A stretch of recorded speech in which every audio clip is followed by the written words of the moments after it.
네, 중장년 재무 문제 이야기 나눠보는 시간입니다. 네. 지난주에 저희가 우리나라 가계의 자산과 소득 현황에 대해서 살펴봤는데요. 네. 그 통계치를 보니까 정말 우리 삶이 굉장히 팍팍하다는 그런 느낌이 들었었어요. 네. 하지만 한편으로는요, 우리가 재무적으로 어떤 준비와 또 어떤 계획을 세워야 하는지 그 목표와 기준을 잘 살펴볼 수 있었던 시간이었던 것 같습니다.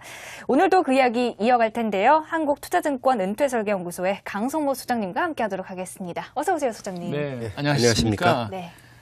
먼저 우리나라 그 은퇴 연령층의 자산 보유 현황이 궁금한데요. 네. 예, 60세 이상 가구를 기준으로 해서 보면은 그 평균 자산 보유 금액이 3억 2,500만 원입니다. 이 규모는 그러니까 50대보다는 한 25% 정도 적은 규모고요. 40대 가구하고는 거의 비슷하거나 소폭 적은, 그러니까 엇비슷한 수준을 보이고 있죠. 그래서 네. 전체 가구 자산에서 차지하는 그 비중은 60세 이상 가구가 27.3%를 점유하고 있습니다. 네. 아무래도 이 은퇴 연령층들은 별다른 소득이 없는 상태고 또 계속해서 네. 지출이 나가잖아요. 뭐 자녀 교육이라든가 또 결혼 자금 부담이 있는데 그래서 은퇴 이전에 벌어놓은 재산을 좀 현금화해 놓은 결과가 아닌가 하는 생각도 들거든요. 네. 그렇다면 소장님, 소득 부분은 어떤가요? 예, 그 똑같은 기준으로 이제 60세 이상 된 가구를 기준으로 해서 보면은 그 평균 1년간 버는 소득이 2,560만 원이에요. 네. 그래서 전체 가구 평균의 한 57% 정도로 떨어집니다.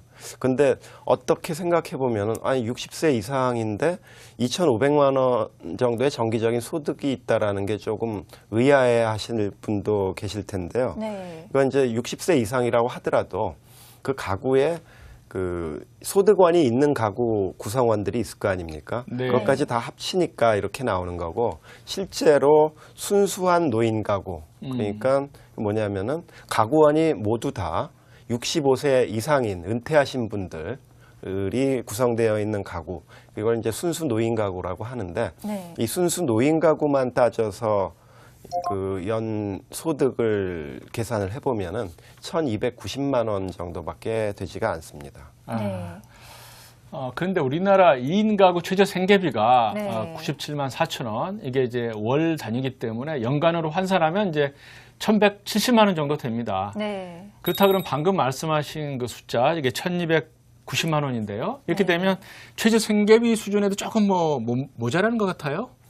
그렇죠. 예. 그러니까 이제 결국은 이 최저 생계 수준 이상 내지는 그거를 확보하려면은 갖고 계신 금융자산을 헐든지 아니면은 보유하고 있는 주택을 다운사이징을 해가지고 거기서 이제 이 지출 비용 금액을 마련하는 수밖에 없는 그런 열악한 상황입니다. 그리고 네. 또 특히 이 노인 가구의 문제는 뭐냐면은 이 노인 가구가 될수록 그 소득 격차, 이제 그게 빈부 격차가 굉장히 크게 벌어져요. 네. 그래서 65세 이상 가구를 기준으로 해서 이게 이제 은퇴 연령 가구인데요.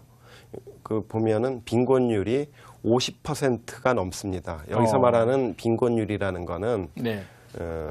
그 소득이 중간에 위치한 소득 규모의 절반도 안 되는 가구 수의 비율이에요. 그러니까 중간에서 절반도 안 되는 그런 소득을 가지고 이 생활을 꾸려 나가셔야 되는 노인 가구가 전체 노인 가구의 50%나 된다는 얘기죠. 그래서 이 노인 빈곤 문제는 굉장히 우리나라에 지금 심각한 사회 문제가 되고 있습니다.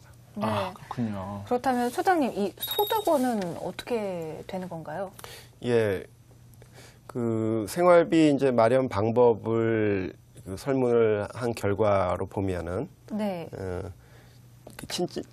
친척이나 친지한테 받는 용돈이 31% 정도 되고요. 네. 그리고 공적연금, 이거는 주로 국민연금이겠죠. 그 공적연금에서 나오는 수입이 23.5%, 그리고 개인적으로 저축한 돈에서 나오는 뭐 이자 소득이라든지 배당 소득 이런 것들이 한 10% 차지하고 네. 나머지 34% 정도 되는데 여기에는 이제 뭐 그 최저 생계 수준에 계신 분들이 이제 기초 노령연금을 받으시잖아요. 뭐 그런 이 소득도 포함이 돼서 구성이 되고 있습니다. 그래서 실제로 이런 정도의 어떤 소득원이나 아까 말씀드렸던 그런 이 순수 노인 가구의 한 1,200만 원대 정도 되는 소득을 보면은 결국은 생활비 충당이 보통이다, 그 이상이다 하는 그 비중이 답하는 비중이 38%밖에 안 되고요. 네. 부족하다, 매우 부족하다라고 응답하는 가구 숫자가 한 60% 이상을 차지하고 있습니다. 아, 네. 어떻게 보면 참 안타까운 상황인 것 같아요. 네. 은퇴를 한 세대뿐만 아니라 앞으로 이제 해야 될 이런 세대들 입장에서 보면 은퇴 준비를 철저하게 해야지만 지금 대처가 되는 상황이거든요. 네. 이것에 관련된 통계도 있다면서요? 예, 그 이제 현재 경제 활동을 하고 있는 가구주 가구, 네. 그러니까 은퇴하기 이전 가구만 따로 대상으로 해서 설문을 조사를 해보니까 최소 생활비, 은퇴 이후에 최소 생활비가 얼마쯤 들 것 같냐 그러니까 168만 원이라고 응답을 하고 있어요. 그리고 놀랍게도 적정 생활비가 얼마 정도 추산을 하냐 그랬더니 247만 원 정도로 굉장히 높게 추정을 하고 있습니다. 그런데 네. 아까 말씀드렸듯이 현실은 순수 노인 가구의 현실은 1,200만 원 정도의 소득밖에 안 되니까 실제로 지금 은퇴 이전 가구주들이 기대하고 있는 은퇴 생활 수준하고 현실로 맞닥뜨렸을 때 수준은 굉장히 갭이 커지는 거죠. 네. 그러니까 결국은 기대 수준이 이렇게 높다 보니까 네. 결국은 노후 준비를 잘 하고 있느냐라는 질문에서 응답을 잘 되어 있지 않다 내지는 전혀 되어 있지 않다라고 응답한 비율이 55%나 됩니다. 네. 그럼 뭐 보통이다 하는 게 뭐 35% 정도 되고요. 한 9% 10% 정도만 은퇴 준비를 난 잘 착실하게 하고 있다라고 대답을 하고 있습니다. 네. 역시나 이 기대치가 높다 보니까 네. 훨씬 더 많은 저축이 필요할 것 같은데 그렇다면 금융자산 보유 현황은 어떤가요, 소장님? 예, 그 부동산 비중이 73%예요. 그리고 금융자산 비중이 27%밖에 안 됩니다. 네. 그러니까 너무 지나치게 부동산에 편중되어 있는 현실이 이 조사 결과에도 그대로 나타나는 거죠.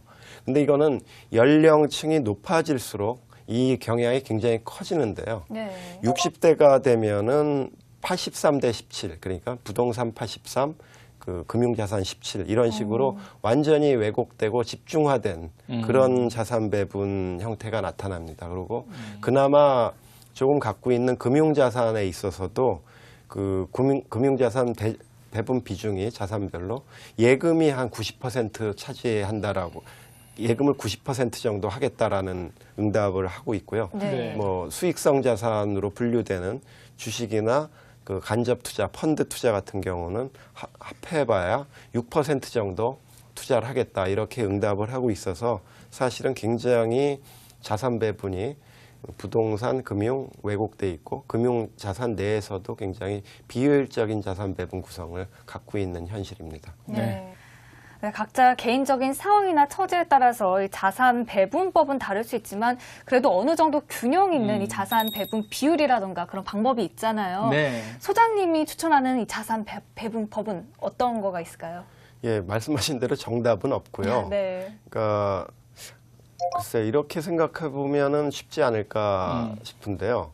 우리나라 이제 전체 자산 구성이 어떻게 돼 있는가 그걸 쫓아서 하면은 될 것 같기도 하거든요. 네. 그게 뭐냐면은 이제 개인 가계가 주로 갖고 있는 자산이라는 게 뭐 아파트, 예금, 뭐 채권, 주식, 보험 뭐 이런 것들이 있을 텐데 그러면은 각각의 그런 자산들이 우리나라 전체로 합해 보면 얼마나 되냐 이런 걸 따져 보면은 아파트의 전체 그 가격 총액, 시가 총액이 이 전체 자산에서 한 33% 정도 차지합니다. 네. 그리고 예금이 16%, 그리고 채권 주식이 한 21, 22% 정도 되고요.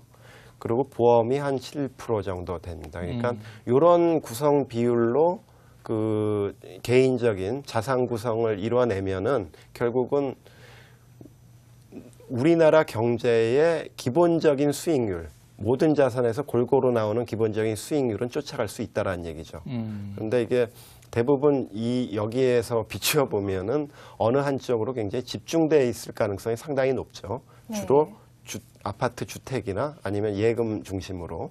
그러니까 이게 비현실적인 것 같이 보여도 사실은 우리나라 전체를 구성하고 있는 비중이 이렇다 보니까 실제로 이거를 어떤 이 기준으로 삼을 필요는 있을 것 같아요. 그래서 네. 그 기준하고 본인의 자산 배분 구성이 지나치게 좀 차이가 난다, 괴리가 있다 하면은 또 그거를 곧바로 고치기에도 또 조금 약간 이 저하는 그런 심정이 생기실 텐데 사실은 결국은 우리가 노령화되고 지금 앞서서 말씀드렸던 어떤 이 노인 가구의 실질적인 재무 상태가 이렇다 보면은 결국은 우리나라의 궁극적인 자산 구성 비중도 이런 식으로 쫓아가게 돼 있거든요.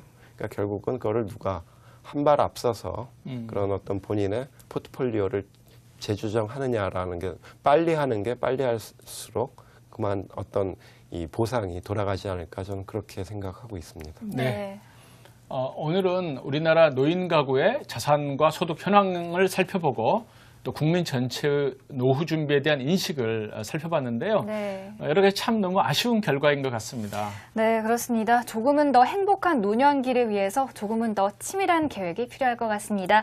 오늘 좋은 말씀 전해주신 한국투자증권 은퇴설계연구소의 강성모 소장님 나와주셔서 감사합니다.